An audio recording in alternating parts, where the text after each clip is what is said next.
and welcome back to Unjustified, where we always cover the good, the bad, the ugly on an unbiased and sometimes very unpopular opinion. We're going into part 4 of our discovery readout, and if you haven't saw parts 1, 2, and 3, I will have links to those in the description box below.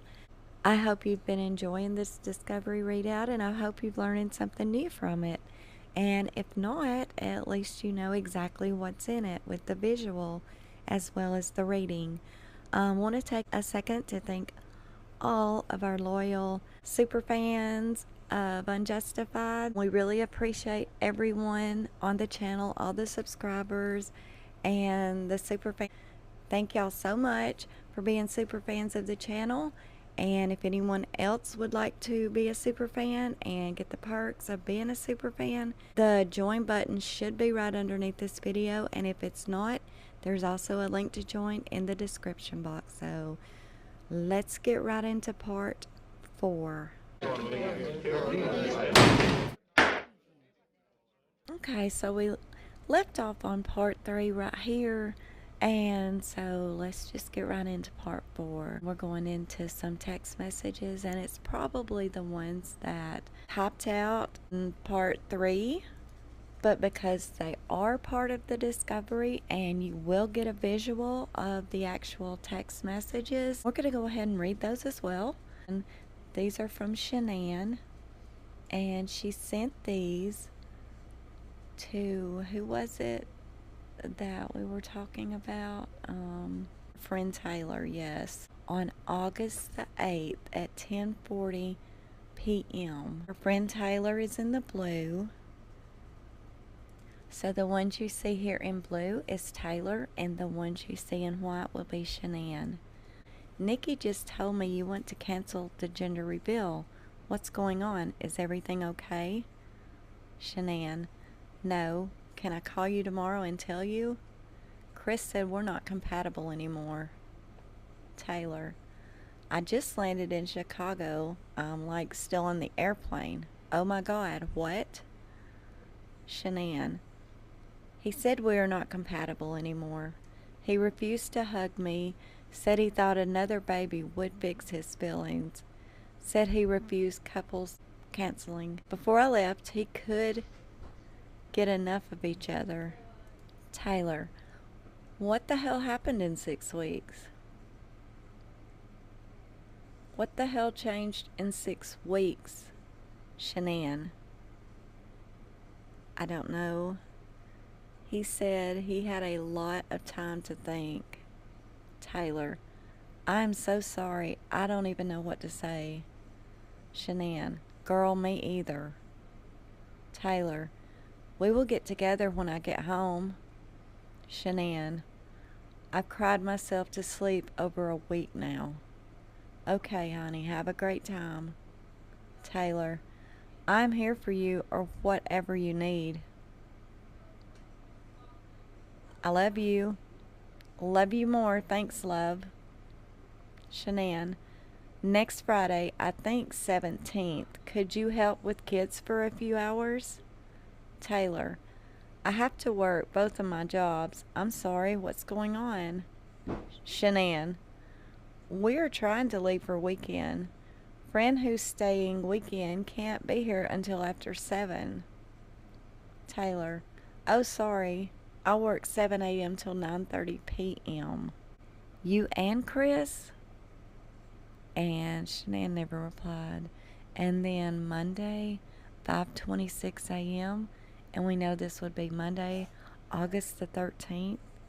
Taylor: are you and the girls okay?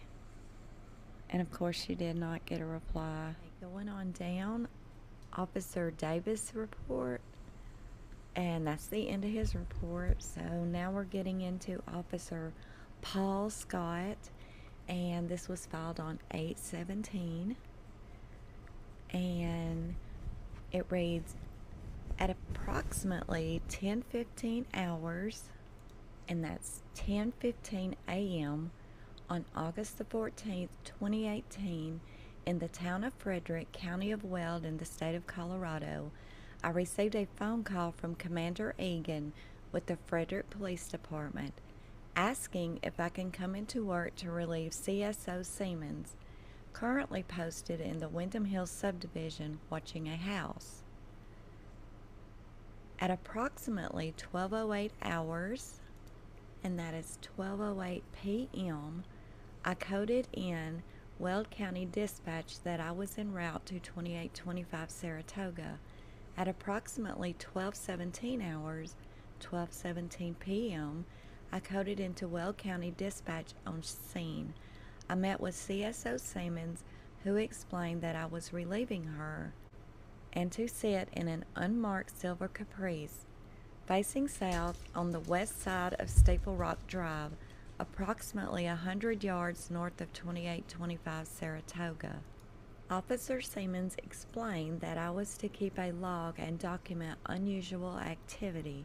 Bushnell binoculars, power 1025, were used to assist in viewing the house from my position. I observed the following. Voice to text was used to keep notes on police department issue cell phone, then emailed to my work email. The email was printed and placed in file. Spelling and grammar off due to voice and text inaccuracy on the iPhone. Spelling and grammar corrections have been made and then added to the report. 12:23 p.m. on scene. 12:28 p.m. white car parked in front of 2825 Staple Rock Drive, facing east. Unknown license plate, left northbound, Staple Rock Drive.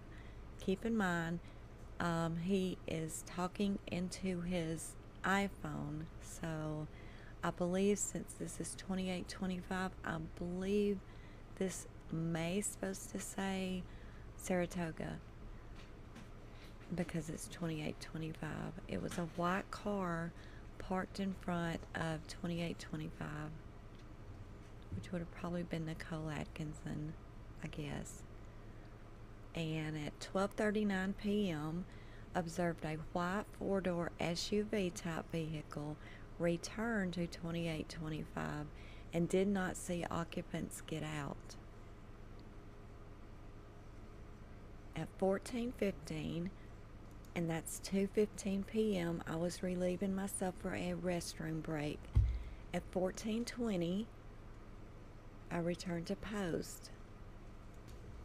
2:57 p.m., the garage door of 2825 can see the white Lexus in the garage. So see, it still says Staple Rock, but it's the white Lexus. So yes, he's definitely talking about Saratoga. The white Lexus in the garage. Observed white male with short dark hair, beard gray, shirt and black shorts walked from the front passenger side to the rear of the white Lexus. Opened the back hatch and placed what appeared to be a square bag with pink flowers with white behind the flowers into the back of the SUV, then proceeded to grab a cloth-like item already in the back of the SUV and place it into the bag. The male then closed the hatch and walked back to the right side, the passenger side of the SUV, out of sight, and then the garage door closed. So I wonder what he got out of the back of the vehicle, some kind of cloth, and he put it into this bag that had flowers. I'm pretty sure that's probably not Ronnie's bag. So I wonder what he's doing with this white bag with pink flowers and putting a cloth in it. I don't know. At 3:17 p.m., the garage door reopened, acquired plate off of the white Lexus. At 3:17 p.m., the garage door closed. At 3:22 p.m., information on Lexus given to Detective Baumover. At 3:29 p.m., received call from Commander Egan to return to the police department. End of log. On August the 15th, 2018, I was asked by Officer Brent Manley to help with an informational checkpoint at Billings Avenue and Aggregate Boulevard. At approximately 4 p.m., I was posted on Billings Avenue at Aggregate Boulevard with Officer Ken Dahl passing out flowers to all passerbys, asking if they knew the person in the flyer and knew anybody that knew the people in the flyers or had cameras on their home. Individuals indicating they knew of or had cameras were asked to pull off and speak to Officer Dahl. See Officer Dahl's report. At approximately 6 p.m., Officer Manley had me return back to the Frederick Police Department. Okay, going on down. So this is his report again, but this must be the one he was saying that could have some spelling errors, maybe, or maybe this is the one he retyped. At 12:23 p.m. on scene, 12:28 p.m. white car parked out in front, unknown license plate, left southbound on Steeple Rock. 12:30 p.m. black truck stopped southbound Steeple Rock at Saratoga Trail, then activated right blinker, made a right turn. 12:33 p.m. same truck came back around, stopped to pet the dog. Two white occupants, one appeared to be a male driver and a female passenger, stopped at stop sign and made a left on Saratoga Trail. 12:34 appears to be more news crew, one and a blue shirt guy, female carrying a camera in a purple shirt, tan hat, appeared talking to Officer Perez. 12:37 p.m. southbound Steeple Rock west on Saratoga. 12:39 p.m. did not observe white four-door SUV type vehicle. I know exactly what time. 12:48 p.m. K9 unit exits home. 12:50 p.m. Officer Surprise return appeared to be a different K9 unit. Both entered home. 12:51 a.m. Officer press exit at home. 12:51 p.m. news crews departed. 12:53 p.m. same news crew returns to resident guy wearing baby blue shirt and girl wearing purple shirt. 1:01 p.m. K9 and officer lines exited home, aisle truck blocking a view. 1:49 p.m. red truck towing a trailer with unknown license plate, his yard maintenance equipment in the trailer. Stopped Steeple Rock, made right-hand turn in West Saratoga. 2:15 p.m. relieved for restroom break. 2:20 returned to post. 2:57 garage door opened, white Lexus in the garage, open back of Lexus, put pink bag with pink flowers and white in back of SUV, and then put items already in back of SUV into pink bag. At 3 p.m. closed back of SUV, closed garage door, did not get plate of SUV. At 3:15 p.m. two news crews showed up on scene. 3:17 p.m. garage door reopened, acquired plate off of the Lexus. 3:17 garage door closed. 3:22 information on Lexus given to Detective Baumhover. Going on down, Officer Bradley Davis, 8:17. It was filed. On 8:17 at 1:19 p.m., I was dispatched to 2825 Saratoga Trail, Frederick, Colorado, regarding a burglary in progress. The reporter stated there was 3 people inside the house and he didn't believe they were supposed to be there. The reporter stated there was a camera person and a male with a suit inside the house. When I arrived, I made contact with 5 individuals inside the house. They advised they were part of the defendant's legal team. I identified the following individuals inside the residence, and that would be Sylvia Martinez, Richard E., Carla Delgado, Selma S., James Merson.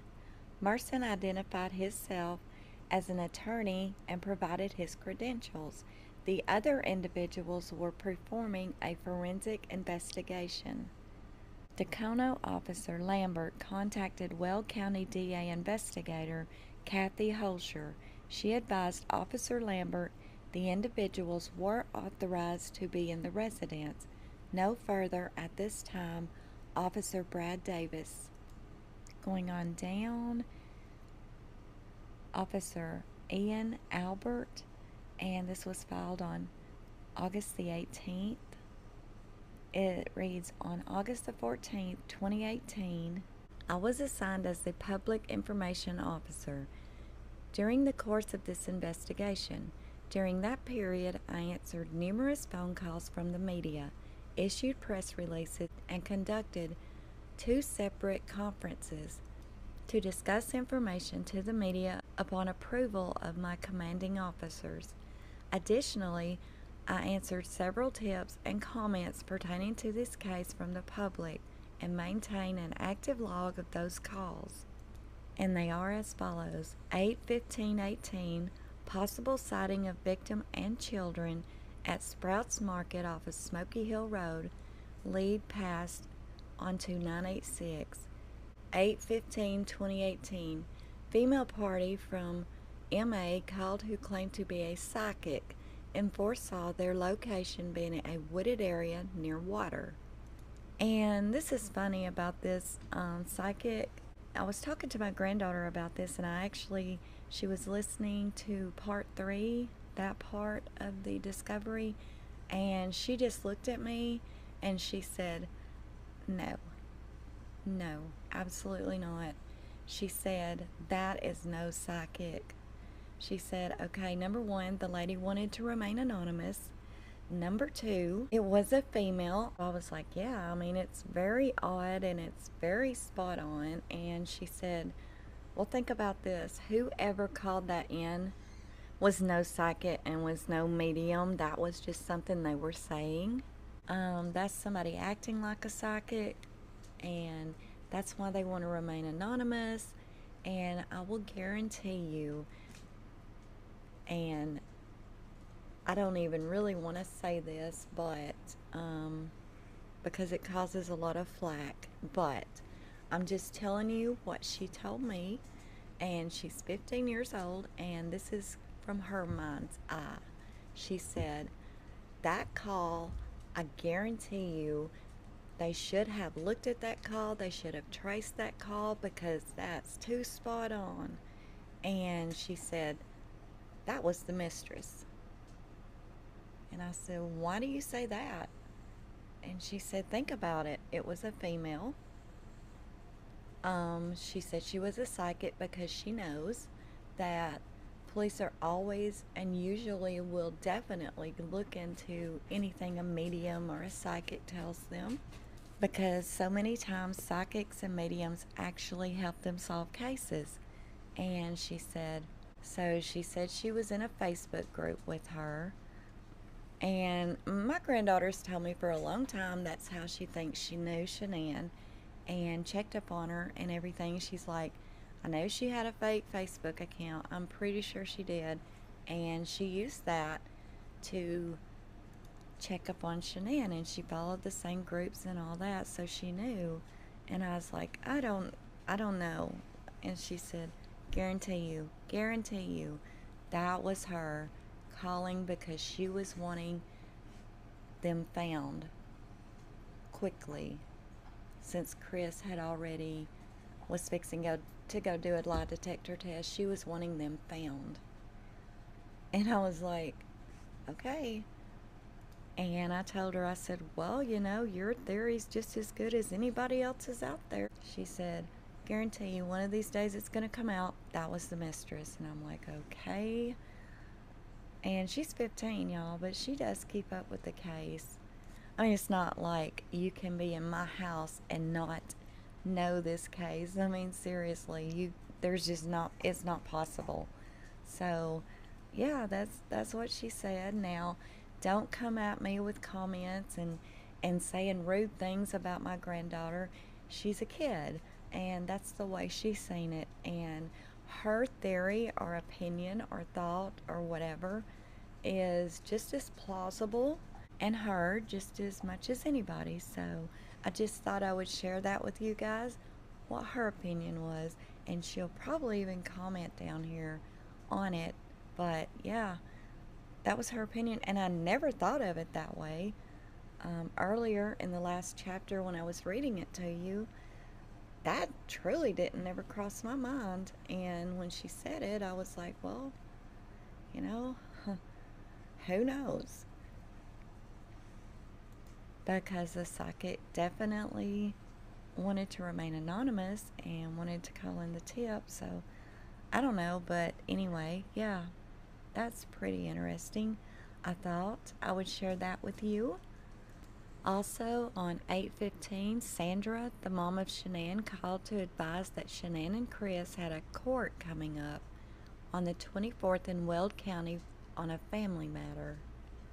We now know that court date was actually the HOA, the Homeowners Association, something about their fees that were due, and they were behind on or something, and that's what they were having to go to court on. Also on 8/15, contacted by GPD, the reporter said a suspicious vehicle called into their office in Greenlee. Vehicle registered to family in Denver, not associated. On 8/15, a friend of family, Sarah Nudd, called to inform that gender party of Shanann and Chris was canceled recently. Also on 8/15, Dolores Trimble called advising possible sighting of the victim at 24-hour fitness gym. So I know Nicole in one of her interviews, she talked about 24-hour fitness gym.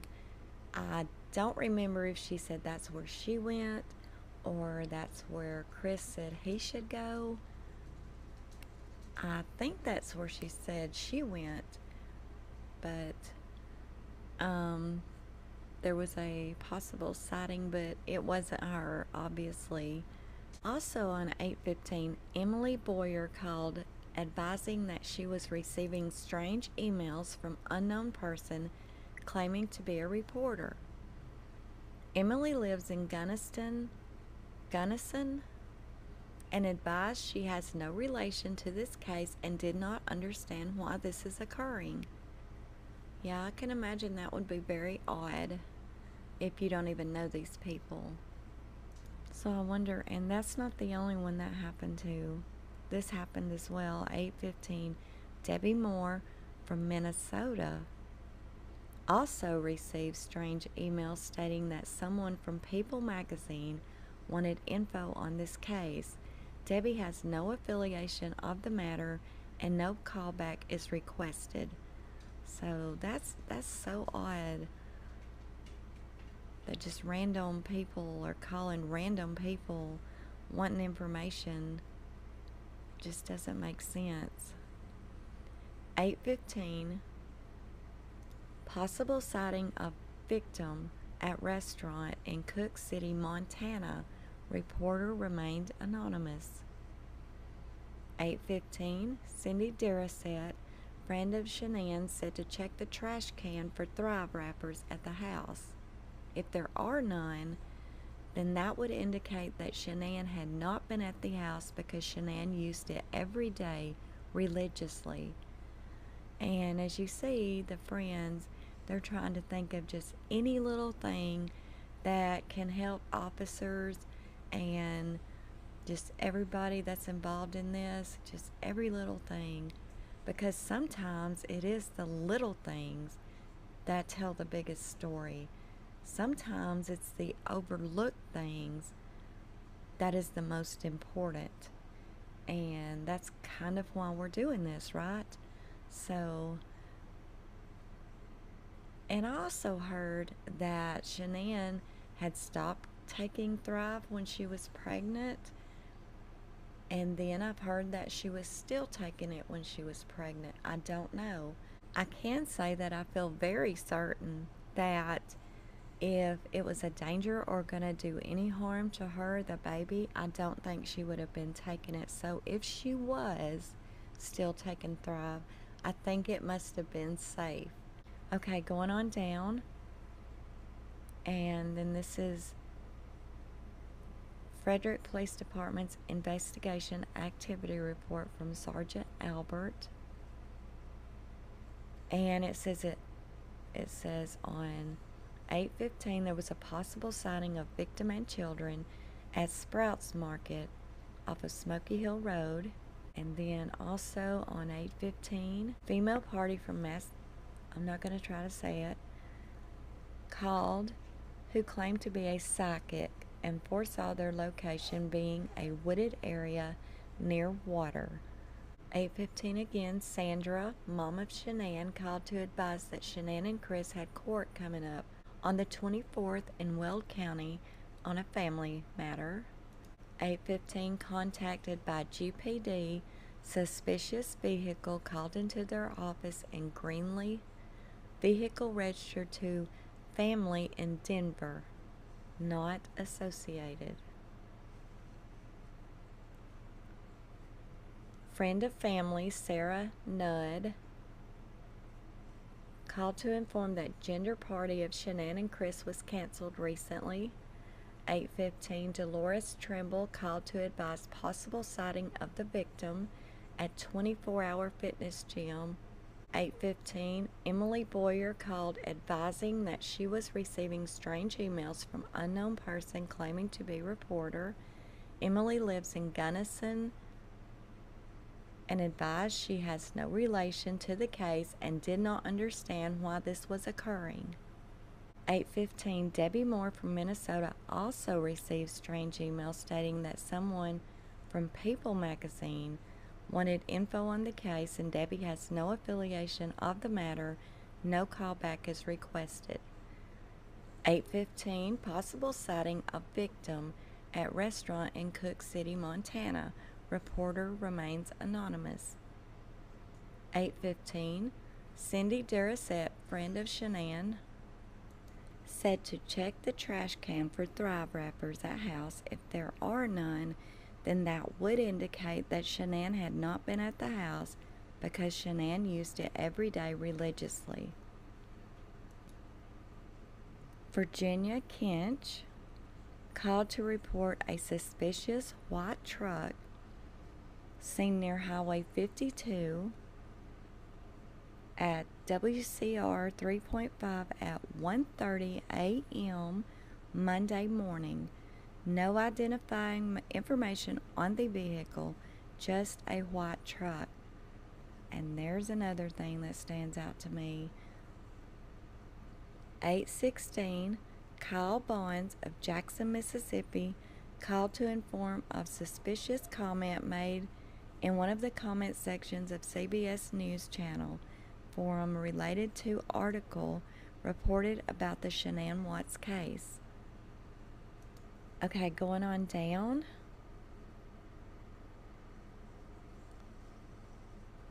And this is going to be Ivan Perez, and it was filed on 8/18.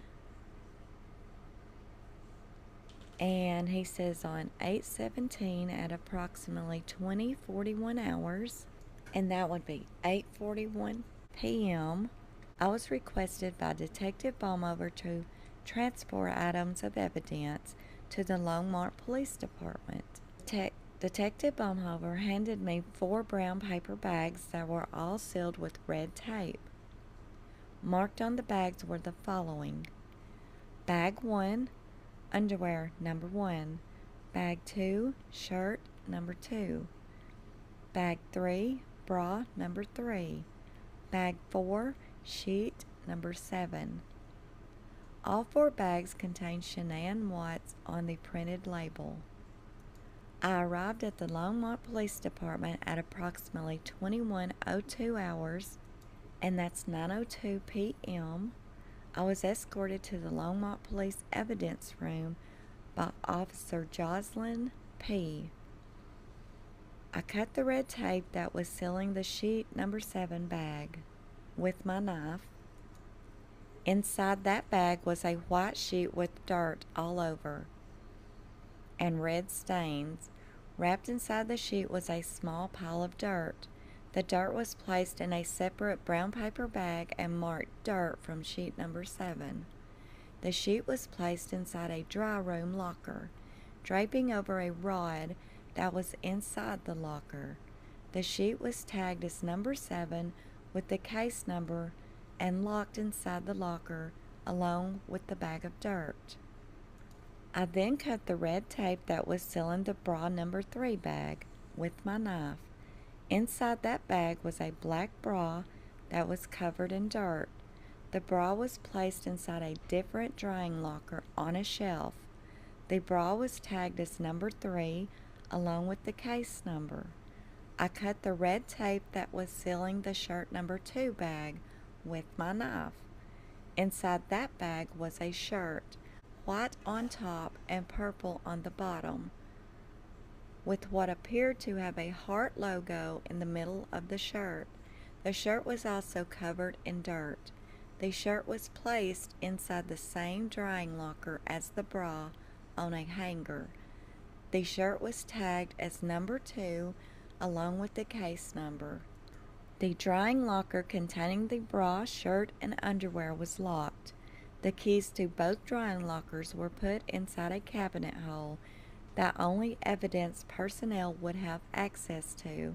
Officer P assisted me through the whole process of placing the items into the drying lockers.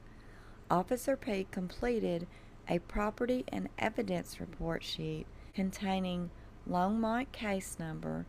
A copy of the property and evidence report sheet will be added to the case file. Photographs were taken of the items inside the drying lockers and will be submitted into evidence. Video and audio was recorded at the same time. I arrived at the Longmont Police Department till I finished placing the items of evidence inside the drying lockers. Video will be added to the case file. Nothing further. Officer Perez, Frederick Police Department. Okay, going on down. Okay, this is going to be Officer Dave Baumhover, and he filed this report on 8/18. Description: murder in first degree. Victim: Shanann Watts. Victim: Bella Marie. Victim: Celeste Catherine.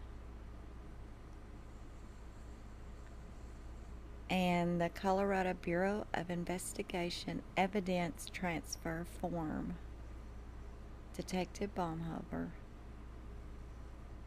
This is probably going to be at the crime scene because it has each marker and then it's East Tank. So, black plastic bag was marker 1, black plastic bag marker 2, gray and white sheet marker 3, rake head marker 4, rake handle marker 5, and suspected hair from the East Tank. And of course East Tank is where it was found. And of course he signed off on everything, and he signed off on it on 8/16. And then again Detective Baumhover, and at marker 7 he found a partial rake handle, and he signed off on as well on 8/16. Okay, going on down, we got Officer Ian Albert again, and he filed this on 8/18. And it says on August the 14th, 2018, at approximately 9 p.m., I was instructed by Detective Baumhover to take a cell phone belonging to Christopher Watts and respond to Decano Police Department. The purpose was for Decano officers to conduct a search of the data from that phone. I arrived on scene at their office and met with Officer Boyer of Decano Police Department.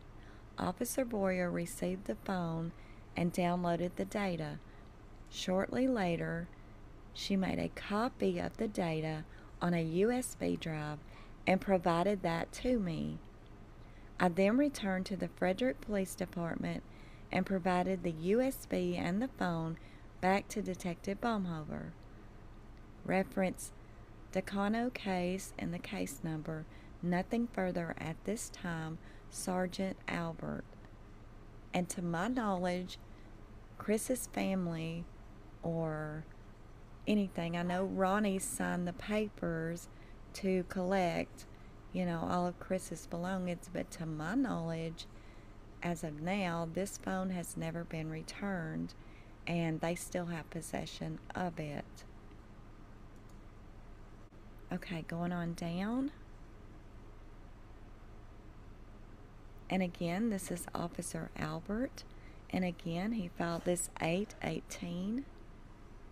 And he says, on 8/18 at approximately 15:30 hours, which would be 3:30 p.m., I was advised by Detective Baumhover to respond to McKee Medical Center in Loveland to retrieve an item of evidence regarding this case. I later arrived on scene and was handed a silver canister with the word Celeste written on it. I then returned to the Frederick Police Department and handed it to Detective Baumhover. Nothing further at this time, Sergeant Albert. I've read this discovery like 2 or 3 times, and I'll be honest, I don't remember, and I'm sure I did, obviously I did, but I must have just zoomed on past it and not paid much attention to it. But now that I know the case a little better, I can't remember hearing Loveland in it before, and maybe I just missed it or overlooked it, but it was an item of evidence.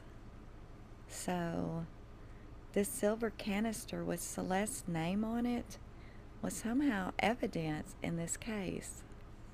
How was it evidence? I don't remember anything about a silver canister with Celeste's name on it. I can't remember even hearing anything about that.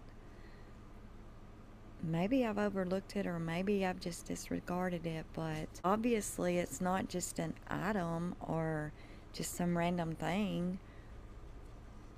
They specify that it is evidence in the case, so I wonder what's up with that. Does anybody have a clue? Because I'm very curious about that. Okay, moving on down to Officer Kenneth Dahl. He filed this report on 8/19, and he says on August the 15th, 2018, at 1600 hours, which is 4 p.m., Officer Dahl was asked to pass out flyers on the missing people.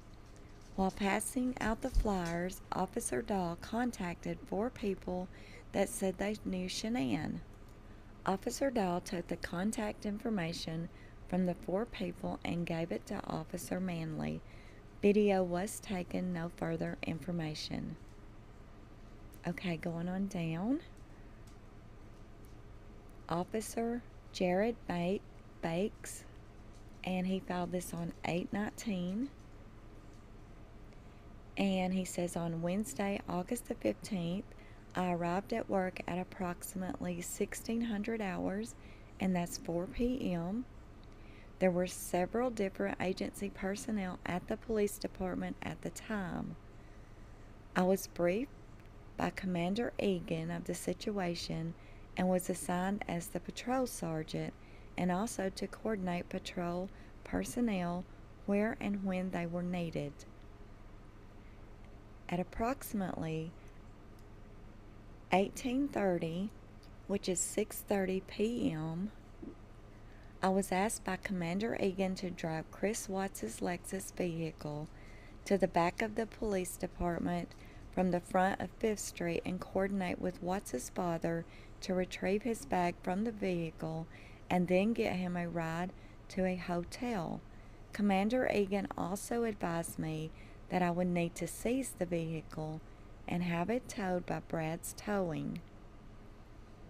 At approximately 20:30 hours, and that's 8:30 p.m., I had Officer James transport Watts' father to a hotel in Del Camino after he retrieved his gym bag from the back storage area of Watts' Lexus. I then had Officer Goodman secure the vehicle with evidence tape and have it towed to Brad's Towing, where it was placed in a secure storage building. I was advised by Commander Egan that I would need to coordinate with Detective Baumhofer, who was in the process of obtaining a search warrant for the Watts residence. Commander Egan advised that I would supervise the scene while the search warrant was executed at the residence. Once the search warrant was signed by a judge and ready to execute, I responded to the residence at approximately 22:12, and that would be 10:12 p.m., and assisted with the field evidence technician Steve Walgie at the residence. I assisted Officer Walgie with collecting all the bedding, including pillows, in both of the upstairs kids' room and in the master bedroom. I also contained the family dog in a kennel which was running loose inside the house. I turned over custody of the dog to a family friend, Amanda Thayer, who arrived on scene to pick up the dog. Poor Dieter.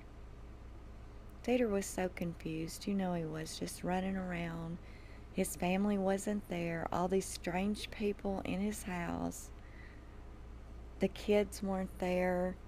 And, you know, he just loved the kids. So, I mean, the only person that had even been there the last day or two was the only family that he wasn't even a big fan of, and that was Chris. So, I just wish Dieter could talk, you know. I mean, he could tell so much. And for everybody that's wondering, Dieter, the last I have heard, is doing great. He is being spoilt rotten by Shanann's brother, Frankie. Frankie has Dieter now, and I did see a video and some photos of him, and he looks like he's just doing great, and he's happy, and he's got some friends, other little dogs like him, and looks like Frankie's spoiling him rotten. So just in case anybody was wondering, to my knowledge, Dieter's doing great and just being spoilt rotten, which I'm so glad. At the request of Officer Walgie, I video recorded the screen on the baby monitor while Officer Walgie strangled a doll on each of the kids' beds in their rooms. The baby monitor was located on the right nightstand in the master bedroom. The baby monitor cameras were fixed on a wall in each of the kids' bedroom that focused on the beds. I also looked through a backpack which was located on the living room floor, which was determined to be Chris Watts' work bag. Inside the bag, I located a laptop computer which was seized as evidence. During the search of the residence, Brad's Towing arrived on scene to tow Chris Watts' work truck from the scene. I assisted OFC Manley with this task, and the vehicle was towed to Brad's Towing, where it was placed in a secure building. Once the search of the residence was completed, myself and Officer Walgie secured the residence and left the scene. We transported the evidence we collected to the Frederick Police Department, where it was secured in a locked room until Officer Walgie could finish processing it. On Friday, August the 17th, 2018, I was requested by Deputy District Attorney Patrick Roche to send him the video I took on my work phone of the baby monitor screen. I was able to successfully send him the video. Nothing further, Sergeant Banks. Okay, moving on down to Officer Meredith Lindsay. This was filed on 8/20. And it says, on August the 14th at approximately 9:45 a.m., I, Officer Seaman, was asked to drive an unmarked police car to the area of 2825 Saratoga Trail in Frederick, Colorado, and observe the above residence for suspicious activity. I arrived on scene at approximately 1,000 hours and parked a few houses away in the 6300 block of Steeple Rock Drive. I kept notes of license plates passing in the area in the event they would be relevant on a notepad. The piece of paper has been entered into the case file, and my notes are as follows. 10 a.m., there was a white van leaving the residence. Texted to Detective Baumhofer. 10:21 a.m., male and female go into the residence. 10:45 a.m., husband moved truck to east out of sight. White four-door car, brunette with little girl, news interview, so that would be Nicole Atkinson, I'm pretty sure. Looped and left, and this is tag numbers, and then Black Explorer. Well, it makes me wonder if this Black Explorer, possibly, maybe not, who knows, but there was a black SUV seen very much in that neighborhood later, like on September the 21st, when the police were called back on suspicion and the garage light and all that kind of stuff, and I have the video on here, but yeah, I'm just saying a Black Explorer is an SUV, but I mean, who knows if it's the same one?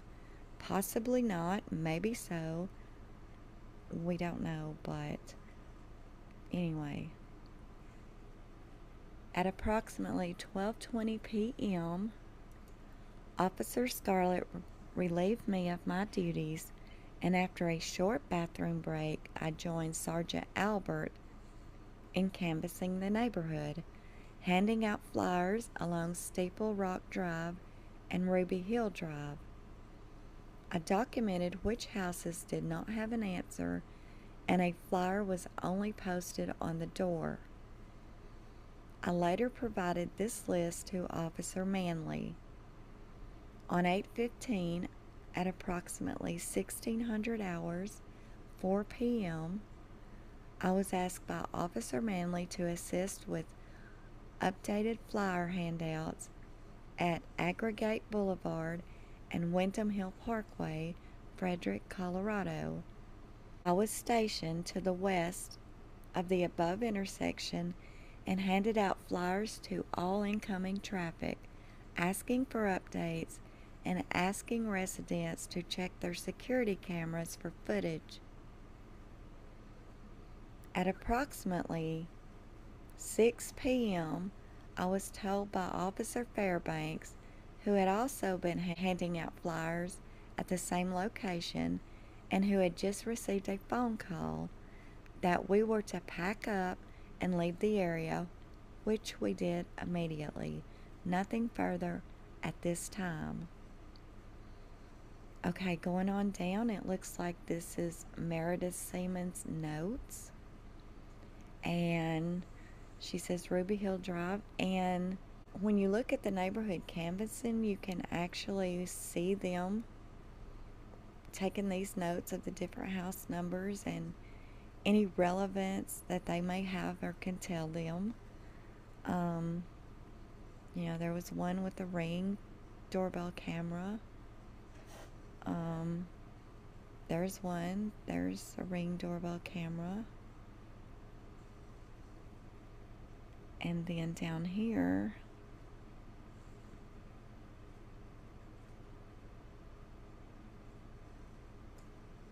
it looks like just notes that she was taking of everything that was happening. 10:45, husband moved the truck to east, out of sight. 11:45, Boulder Police Department, tag number looped and left. 12:08, the canines got there. Okay, so going on down to Officer Jared Bates. He filed this on 8/20. And he says on August the 20th at approximately 1700 hours, which is 5 p.m., I was asked by Detective Baumhover if I saw a shovel in the back of Chris's truck. I advised him that I did and that I would complete a supplemental report with the information. On Monday evening, myself, Officer James, and Officer Coonrod were at the Watts residence speaking with Chris Watts about where his family may be. Officer James was speaking with Chris on the front driveway of the residence when I walked over to Chris's truck, which was parked directly in front of the driveway to his residence facing east. I began looking into the bed of the truck over the tailgate and observed several silver toolboxes, some sort of pump with a large hose, and a few other miscellaneous tools. I walked to the passenger side of the truck while still looking into the bed of the truck and observed a shovel. The shovel was a spade shovel with a red handle and had a black rubber grip on the end of the handle. I noticed there was fresh dirt on the spade of the shovel, and I noticed the shovel was facing down, with the bowl of the spade facing towards the tailgate into the bed of the driver's side and angled upward to the passenger side, with the end of the handle being close to level with the top of the bed of the truck. The shovel was stored in between the cab of the truck and a silver toolbox or gas tank in the bed of the truck. When the vehicle was towed from the residence on Wednesday night, I was inside the residence and not present outside while it was being towed. I had heard from someone that I cannot recall who that was, that the shovel may no longer have been in the bed of the truck. While executing the search warrant at the residence, I looked in the garage, basement, and outside of the residence in an attempt to locate any shovel, but I did not locate any. Nothing farther, Sergeant Bakes. Okay, that's odd. Between the time he saw that shovel on Monday evening in the truck, and it seemed like it had kind of just been chunked down in there, in between a bunch of stuff kind of hidden. And then by Wednesday night, when the truck was towed away, the shovel was gone. Okay, that's a big why. Where is the shovel? Like between Monday evening and Wednesday night, Chris would have had no reason to need a shovel for anything. So, why would he have taken the shovel out in the first place? And if he did, where was it? It wasn't on his property. So what did they do with the shovel? And why would they feel the need, or whoever took the shovel, why would they feel the need to do that? Why would you take a shovel out and hide it or take it somewhere off of the property? The shovel should have been DNA'd. The shovel should have had evidence taken off of it. And it sounds like they wanted to do that, but it mysteriously vanished. Where is the shovel? Okay, going on down, Officer Coonrod, and this was filed on 8/20. It says on August the 20th, 2018, this officer responded to Longmont Police Department to retrieve evidence that was drying. Upon arrival, I spoke with evidence technician Cavens. Cavens stated she, Technician N, and Sergeant Cage were the only people that have access to the locked dry safe, which is a forensics evidence drying cabinet. I was advised no one had been in the cabinet since the items were placed inside. The cabinet was locked upon my arrival. I gathered evidence number 60, which was underwear, number 61, shirt, number 62, bra, number 66, sheet. The items were placed back into the original bags and sealed with evidence tape. I also collected number 79, the bottom cabinet floor liner, which was under the sheet in the evidence drying cabinet. Number 80, the dirt that had fell off of the sheet, and number 81, the bottom floor liner, which was under the clothing items that were dried. The forensic evidence drying cabinet was divided into two sections. The sheet was in the door to the left, and the other clothing items were in the door to the right. The items were placed in plastic evidence bags and stapled shut to allow them to breathe. I placed evidence tape, 2, over seals. I signed a property and evidence report sheet that Longmont Police Department had completed. A copy was provided and placed in this file. The evidence was later booked into locker number 12. Nothing further, Officer Coonrod. Okay, going on down to Officer Ed Goodman, and this was filed on 8/20. And it says the supplemental report is to account for handwritten notes that I had taken during my telephone contacts with Christopher Watts and Sandra Rusek. During my phone contact with Christopher, I noticed the phone he had called from had been from a different number we had for him, so I wrote down that number on a post-it note to document the number in my report. I had also took some notes on Bella and Celeste, height, weight, scars, or marks, as well as the scar he had described on Shanann's forehead, to be able to advise Wells County Dispatch records of the information for the missing persons report. As soon as I transferred my notes to Dispatch and my report, I shredded them. I had taken some notes from Sandra as well, and again, as soon as they were transferred to my report, I shredded them too. Since the conclusion of the investigation, Commander Egan had advised all notes need to be preserved for this case. I had already destroyed all my notes, and I am documenting here the reason for my notes not being available. End of report. Still bothers me that when he talked to Chris, and he was needing the information on Shanann and the girls and any identifying marks. And the only scar he mentioned on Shanann was the one on her forehead that you could barely see. That happened before he even knew her.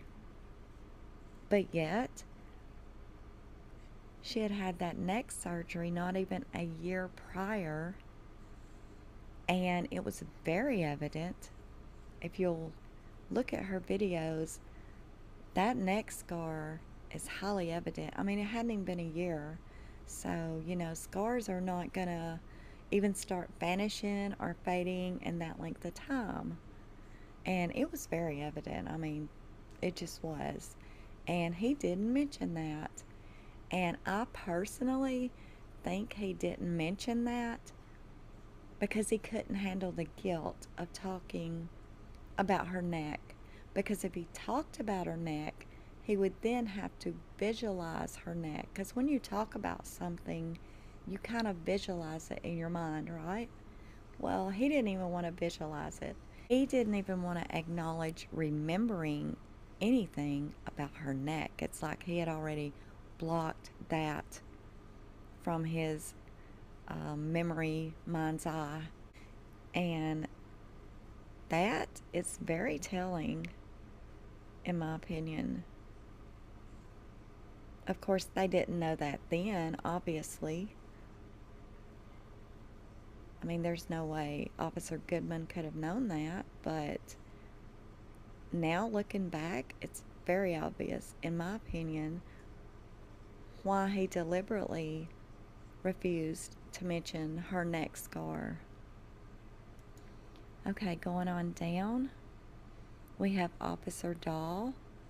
This was filed on 8/21, and it says on August the 16th, 2018, Officer Dahl was informed that all written notes needed to be kept for the case. On August the 14th at 11:18 hours, and that's 11:18 a.m., Officer Dahl took notes on the name, date of birth, and phone number for Nathan. When Officer Dahl completed his supplemental report on the 14th, he destroyed the note. The time that the note was taken is recorded on video. Officer Kenneth Dahl, Frederick Police Department. Okay, going on down. And this would be Officer Walgie, and this was filed on 8/21. And he says, at approximately 10 a.m. on August the 21st, 2018, I reported to 245 Oak Street in Frederick to execute 2 vehicle search warrants.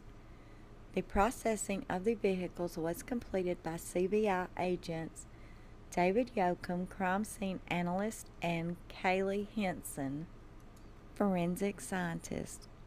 Prior to the beginning of processing, I verified the vehicle license plate and VINs, matching them to respective copies of the search warrants. In attendance from our agency with Detective Baumover, Officer Lindsay, Seaman, and myself, all evidence items were transferred directly from above-mentioned CBI agents to myself and immediately logged into property. All evidence items were directly transferred from CBI agents to myself and assigned an item number, which was written on each evidence bag. L. Seamans was in the course of being trained as a field evidence technician and assisted by writing on some evidence item bags while I assigned numbers prior to transport. Besides observing, my primary task was transferring evidence from CBI possession to our agency and into our evidence room. I signed a transfer of evidence form to that effect. At the time of process, the evidence items collected from the 2 vehicles were assigned as items number 82 through 97. The suspect's work truck was processed first, and then the Lexus. I placed copies of the vehicle search warrants along with the inventory list on the front seats of each vehicle.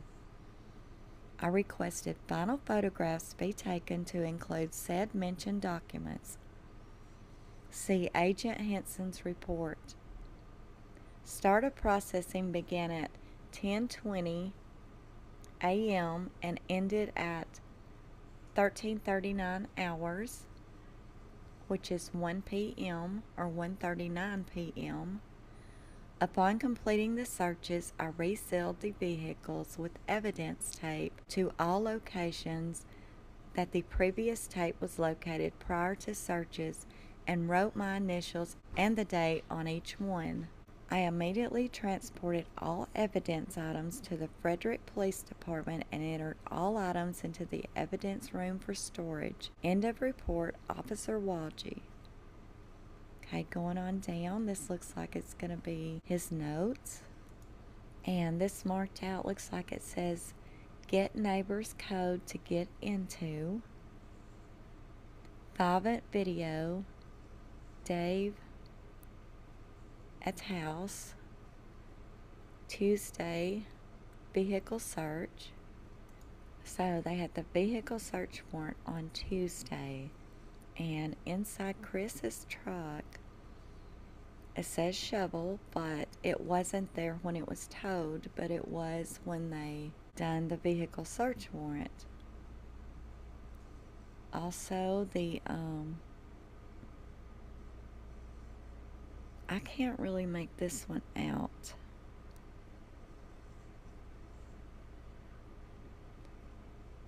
And then it says sand and dirt, work boots, stuffed animals, blankets,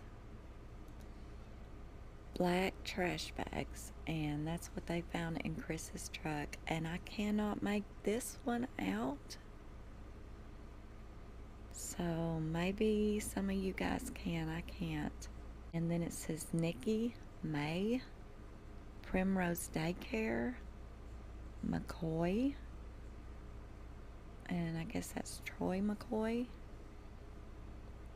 And then Sunday, 5:07, text to Chris to Cody Roberts.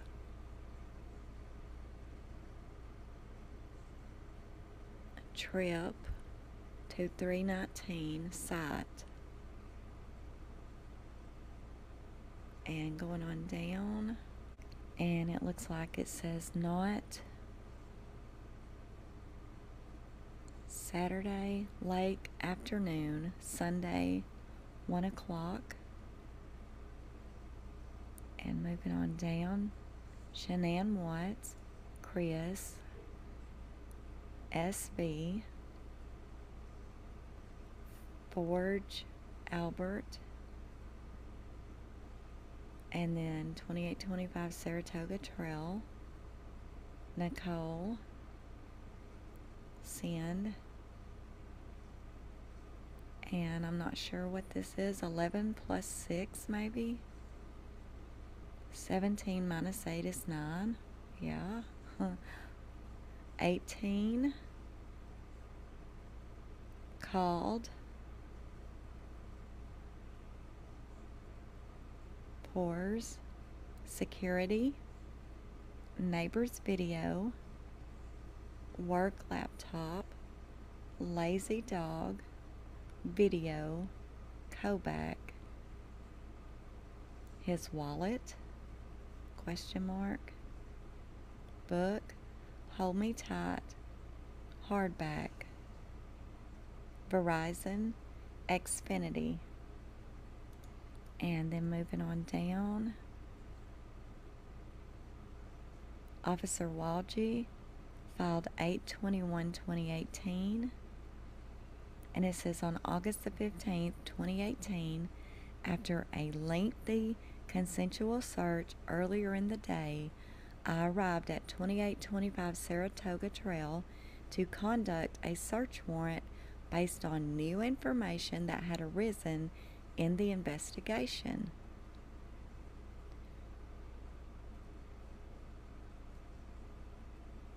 At 10:12 p.m., I, along with Officer Manley and Sergeant Bakes, began the execution of the search warrant. Officer Kate Lyons kept a crime scene log outside of the residence. So they did have a crime scene log. But it was not until 8:15 at 10 o'clock or 10:12 p.m. I took a photograph of Sergeant Bakes holding the signed search warrant outside in front of the residence prior to entry. We entered the front door using the key code I was provided earlier in the day. At 11:12 p.m., Weld County Detective Wren and Detective Roach arrived on scene to observe. Various evidentiary items were collected, including bedding and related items. A video baby monitor with 2 accompanying cameras were collected. On scene, Sergeant Bakes took video handheld using his Axon body camera of a reenactment scenario requested earlier by the investigation team that I participated in. The perspective of the video taken was a close-up of the baby monitor video screen located in the master bedroom. Clothes were collected, a laptop was collected, photographs were taken, all items were immediately transported back to the police department and entered into evidence.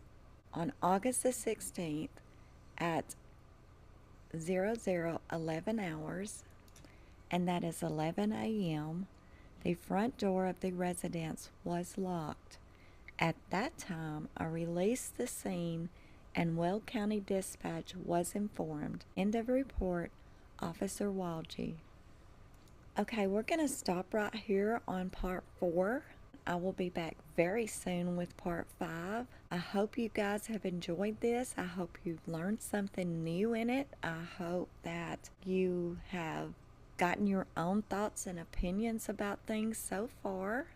However, those are likely to change as we go along. Maybe not, but a lot of times it will. If you've gotten anything from this, let me know. If you enjoyed the video, please give us a thumbs up and share this video around in your groups on Facebook if you're in any of Chris Watts groups, because a lot of people really do need to hear the discovery read to them, because a lot of people just doesn't have time to sit down and read it. I really don't have very much time at all, but I usually do this late at night. Like right now it is almost 3 a.m. and I get done doing this and I go to bed, and then I get up the next day and I put it all together and I send it out to you guys. But I hope you enjoyed this, and if you did, give us a thumbs up, and I will be back in the next day or so and have part 5 and 6. Okay guys, y'all have a great one. Thank you for viewing. Thank you for listening. Thank you all for your support. This is Unjustified.